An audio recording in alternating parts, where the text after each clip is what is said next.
तो गाइज आज की इस वीडियो में हम आपको ये भारत सरकार की प्रधानमंत्री किसान मानधन योजना के बारे में पूरी डिटेल्स बताएंगे। तो गाइज ये स्कीम खास करके उन लोगों के लिए है जो लोग ये चाहते हैं कि हमें बुढ़ापे में कुछ पेंशन मिले, क्योंकि इस स्कीम में क्या होता है, आपको सरकार मंथली 60 वर्ष उम्र होने के बाद प्रति माह 3000 पेंशन देती है। और गाइज इस स्कीम की खास बात यह है कि आप इस स्कीम में जितना पैसा आप जमा करते हैं उतना ही पैसा आपकी सरकार भी जमा करती है। अब इससे एटलीस्ट होता ये है कि आपकी प्रीमियम दोगुनी हो जाती है, जिसकी वजह से आपको अच्छा खासा रिटर्न भी देखने को मिलता है। तो आइए इस वीडियो में हम आपको प्रधानमंत्री किसान मानधन योजना के बारे में पूरी जानकारी देते हैं, जैसे कि इसके लिए पात्रता क्या रखा गया है, इसके लिए आपके पास क्या उम्र होनी चाहिए, डॉक्यूमेंट क्या लगेगा और कहाँ से आप अप्लाई कर सकते हैं। तो गाइज इस स्कीम में हर कोई नहीं जुड़ सकता है, इसके लिए पात्र रखा गया है किसान, यानी कि अगर आप किसान हैं तभी इस स्कीम में जुड़ सकते हैं। और दूसरी बात, यहाँ पे आपकी उम्र 18 वर्ष से लेकर के 40 वर्ष के बीच होनी चाहिए। अब बात करते हैं कि आपको इस योजना में कितना पैसा जमा करना होता है। तो यहाँ पर आपको पैसा उम्र के हिसाब से जमा करना होता है। जैसे कि मेरी उम्र 18 वर्ष है और मैंने इस योजना में जुड़ा है, तो हमें क्या होगा कि मंथली हमें 55 रुपये देने होंगे और यहाँ पे सरकार कितने देगी, 55 रुपये देगी। तो यहाँ पे मेरा कुल प्रीमियम हर मंथ 110 रुपया जमा होगा। वही अगर हम मान के चलते हैं कि मैं 18 वर्ष में इस योजना में नहीं जुड़ा, जाकर के मैं 28 वर्ष में जुड़ा, अगर मैं यहाँ पे 28 वर्ष में जुड़ा हूँ तो हमें यहाँ पे हर महीने 95 रुपये देने होंगे और सरकार भी यहाँ पे 95 रुपये देगी। तो इस तरीके से मेरा 190 रुपया हर महीने यहाँ पे जमा होगा। यानी कि आप इस स्कीम में जितना लेट से जुड़ेंगे उतना आपको अधिक मंथली पैसा देना होगा। और यहाँ पर आपको पैसा जमा करना है पूरे 60 वर्ष तक नहीं, आपको 60 वर्ष उम्र होने तक, यानी कि आपको 60 वर्ष तक पैसा नहीं जमा करना है, आपको 60 वर्ष उम्र होने तक जमा करना है। जैसे कि मान के चलो कि मैं 18 वर्ष में इस स्कीम में जुड़ गया, तो यहाँ पे क्या करो कि 18 में से यानी कि 60 में से 18 घटा दो, यानी कि 60 में से 18 घटाएंगे तो 42 आएगा। यानी कि हमें 42 वर्ष तक पैसे जमा करना है, हर महीने कितना, 55 रुपये। और अगर बाय द वे मान के चलता हूँ कि मैं 28 वर्ष में इस स्कीम में जुड़ा हूँ, तो हमें क्या करना होगा यहाँ पे कि 60 में से हमें 28 को मतलब कि घटा देना होगा। तो यहाँ पे अगर हम 60 में से 28 घटाते हैं तो यहाँ पे मेरा आ जाएगा 32, यानी कि हमें यहाँ पे कितना वर्ष तक जमा करना होगा, 32 वर्ष तक पैसा यहाँ पे जमा करना होगा। तो यहाँ पर हम आपको एक आंकड़ा बताते हैं कि अगर आप इस स्कीम में क्या करते हैं, 18 वर्ष में जुड़ते हैं, तो आप यहाँ पे पूरे 60 वर्ष उम्र होने तक आप इसमें कितना पैसा जमा करेंगे। तो यहाँ पर आप ध्यान दीजिएगा, अगर आप यहाँ पे 18 वर्ष में जुड़े हैं तो आपको 60 में से 18 घटाएंगे तो 42 वर्ष तक आपको क्या करना है, पैसा जमा करना है।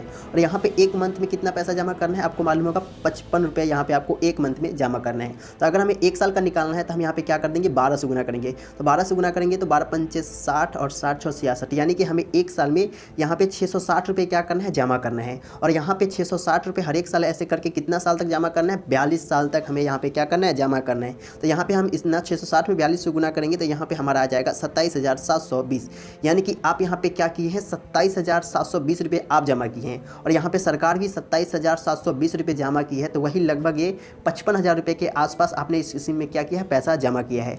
अब हम समझते हैं कि यहाँ पे आपको लाभ क्या मिलेंगे। तो लाभ यहाँ पे आपको क्या मिलेंगे, आप यहाँ पे समझिए।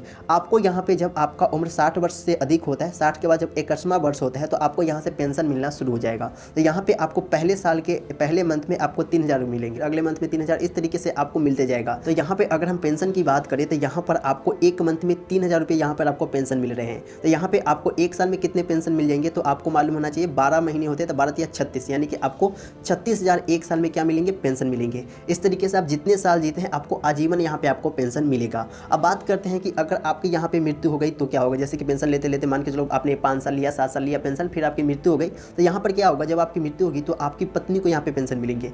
और पत्नी को पेंशन कितना मिलेंगे, 1500 रुपये हर मंथ आपकी पत्नी को पेंशन मिलेंगे। फिर भी कुछ धनराशि बच जाता है तो यहाँ पर आपके नॉमिनी को वो धनराशि दे दी जाएगी। अब यहाँ पे एक आध दो कंडीशन आ जाता है, जैसे कि मैंने यहाँ पे 60 वर्ष उम्र होने तक यहाँ पर आपको पैसा जमा करना था। अगर बाय द वे मान के चलते हैं कि हम इस स्कीम में 18 वर्ष में जुड़े और यहाँ पे मेरा उम्र 25 वर्ष हुआ या फिर 30 वर्ष हुआ और मेरी मृत्यु हो गई, बाय द वे खुदा ना खासा ऐसा ना हो, पर ऐसा हो जाता है तो क्या होगा। तो बाय द वे अगर यहाँ पे ऐसा होता है तो आपकी जो पत्नी होगी या फिर आपकी माँ होगी, कोई एक बंदा क्या कर सकता है, इस स्कीम को चला सकता है, पूरे 60 वर्ष तक चला सकता है। तो अगर वो 60 वर्ष तक इसे चलाएगा तो इसका जो प्रीमियम है उसे वो जमा करना पड़ेगा और ये चलाते चला जाएगा। तो वहाँ पे जब उसका पूरा समय पूरा जाएगा तो फिर से यहाँ पे पेंशन किसको मिलेगा, तो इस पर पेंशन उनको मिलेगा जो बंदा इसने इसको चलाया था। यानी कि अगर मान के चलो उसकी पत्नी ने इसे चलाया था तो उसकी पत्नी को 3000 रुपये का पेंशन मिलने लगेगा, या फिर अगर मान के चलते उसकी माँ ने इसे चलाई है तो उसकी माँ को क्या हो जाएगा, 3000 का पेंशन वगैरह मिलने लगेगा। फिर बची खुशी राशि उसकी नॉमिनी वगैरह को मिल जाएंगे। अब बात करते हैं कि इसके लिए आपके पास क्या क्या यहाँ पे डॉक्यूमेंट होने चाहिए। तो डॉक्यूमेंट में बात करें तो आपके पास आधार कार्ड होने चाहिए, बैंक अकाउंट वगैरह और ये ज़मीन का रसीद वगैरह होना चाहिए, तभी आप इस स्कीम में जुड़ सकते हैं। अब बात करते हैं कि आप इसे कहाँ से अप्लाई कर सकते हैं। तो आपके लिए एक मतलब स्क्रीन पर ये वाला साइट दिख रहा है, आप इस पर विजिट करके जाकर के अप्लाई कर सकते हैं, या फिर आप किसी भी CSC केंद्र पर जा करके आप अपना आवेदन कर सकते हैं, इस स्कीम में जुड़ सकते हैं।